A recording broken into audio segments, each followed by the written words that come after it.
ஓம் சாய்ராம்.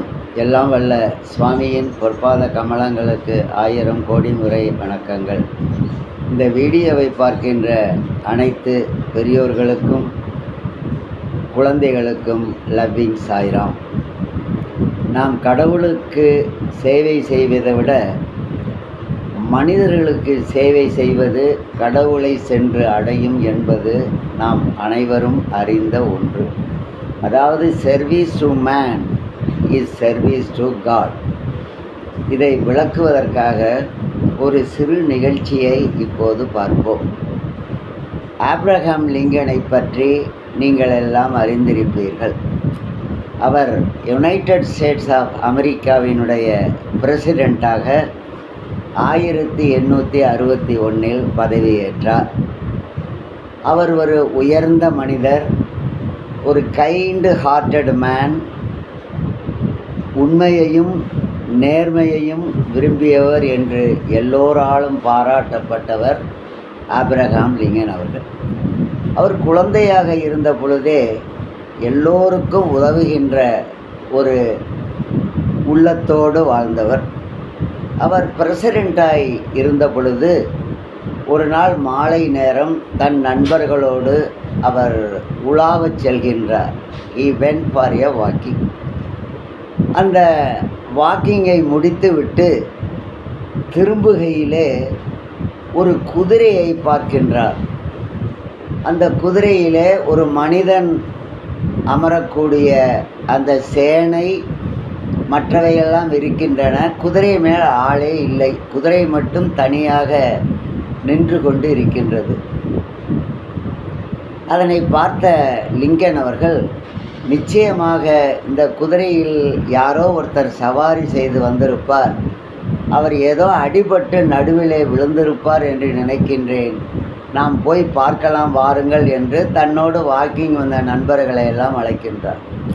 ஆனால் அந்த நண்பர்கள், நீ வீணான வேலை செய்கின்றாய், யாராவது ஒரு குடிகாரன் இந்த குதிரையின் மேல் ஏறி வந்திருப்பான், அதிகமாக குடித்ததால் அவன் கீழே விழுந்திருப்பான், இது தேவையில்லை என்று அவர்கள் சொல்லுகின்றார்கள். ஆனால் லிங்கன் அவர்கள், அப்படியெல்லாம் சொல்லாதீர்கள், அவன் குடிகாரனாயிருந்தாலும் சரி, யாராயிருந்தாலும் சரி, he is a human being, அவன் ஒரு மனிதன், அவருக்கு நாம் உதவி செய்ய வேண்டும் என்று எவ்வளவோ சொல்லுகின்றார் லிங்கன் அவர்கள். ஆனால் ஆப்ரஹாம் லிங்கனுடைய நண்பர்கள், இரவு நேரமாகிவிட்டது, நாங்கள் போகின்றோம், நீ வேண்டுமானால் தேடிக்கொள் என்று சொல்லி சென்று விட்டார். ஆப்ரஹாம் லிங்கன் எப்படி இருந்தாலும் நான் அவனை தேடி கண்டுபிடிப்பேன் என்று சொல்லி தான் குதிரை வந்த வழி நோக்கி திரும்ப நடந்து செல்கின்றான். அப்பொழுது வழியிலே பார்த்தீங்கன்னா அந்த ஒரு சாலையினுடைய நடுவிலே ஒரு மனிதன் விழுந்து கிடக்கின்றான். அவன் சுயநினைவின்றி இருக்கின்றான். ஆனால் குடித்திருப்பது போல் அவருக்கு தோன்றுகிறது.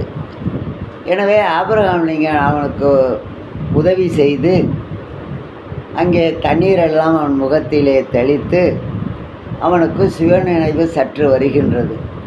உடனே அவனை அழைத்து கொண்டு தன்னுடைய வீட்டிற்கு வருகின்றார். ஆனால் வீட்டில் உள்ள பெரியவர்கள் மற்றும் அனைவரும் ஆப்ரஹாம் லிங்கனை திட்டுகின்றனர். ஒரு குடிகாரனை வீட்டுக்கு அழைத்து வந்திருக்கின்றாயே, இது நியாயமா என்று கேட்கின்றார்கள்.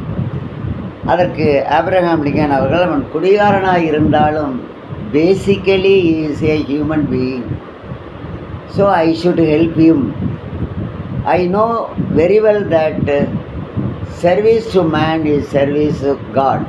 கடவுளுக்கு நீங்கள் தொண்டு செய்ய விரும்பினால் என்னோடு நீங்கள் உதவி செய்து இவனை காப்பாற்ற வேண்டும் என்று சொல்லுகின்றார். அந்த மனிதனை படுக்க வைத்து தன்னுடைய அறையிலே பெட்ரூமிலே படுக்க வைத்து முதலுதவி செய்து அவன் குளிரிலே நடுங்காமல் போர்வையெல்லாம் போட்டுவிட்டு காலையிலே அவன் எழுகின்றான். எழுந்து தான் செய்த செயலுக்காக ஆப்ரஹாம் லிங்கன் அவன் வருத்தம் தெரிவிக்கின்றான். இந்த நிலையில்தான், ஏனெனில் அவன் ஒரு கருப்பர் இனத்தைச் சேர்ந்த அந்த மனிதன், நீக்ரோ என்று சொல்வார்களே, அதை மாதிரி அவர் இந்த செயலின் மூலமாக அந்த நீக்ரோவும் ஆபிரகாம் லிங்கனுடன் வருத்தம் தெரிவித்து சென்று விடுகின்றான். இந்த அமெரிக்கர்கள் எல்லோரும் நீக்ரோவை சார்ந்த மனிதர்களை மிகவும் கேவலமாகவும் அடிமைகளாகவும் அவர்கள் செயல்படுவதை ஆபிரகாம் லிங்கன் அறவே வெறுத்தார். எல்லோரும் வியக்கும் வண்ணமாக நீக்ரோகளுக்கு அவர் மறுவாழ்வு அளித்தார். அவர்களுக்கு ஒரு சுதந்திரத்தை வாங்கி தந்தார். அடிமை வாழ்விலிருந்து நீக்ரோவையெல்லாம் அவர்கள் மீட்டு அவர்களையும் சக மனிதர்களாக எல்லோரும் விரும்பும்படி செய்தார். எனவேதான் நீக்ரோக்களை மட்டுமின்றி அமெரிக்க வாழ் மக்கள் அனைவரும் ஒன்று கூடி அடிக்கடி பேசிக்கொள்வார்களாம். நம்மையெல்லாம் காக்க 2 தெய்வங்கள் இருக்கின்றன. ஒரு தெய்வம் அங்கே ஹெவனில் இருக்கின்றது, இன்னொரு தெய்வம் ஆபிரகாம் லிங்கன் இந்த மண்ணிலே இந்த பூமியிலே வசிக்கின்றார் என்று சொல்வார்களாம். அந்த அளவிற்கு இரக்க குணம் படைத்தவர் ஆபிரகாம் லிங்கன். அவர் அடிக்கடி எல்லோரிடமும் சொல்வது service to man is service to God. எனவே குழந்தைகளே, நீங்கள் அனைவரும் மக்களுக்கு சேவை செய்ய வேண்டும். மக்கள் சேவையே மகேசன் சேவையே என்பதை உணர்ந்து கொள்ள வேண்டும்.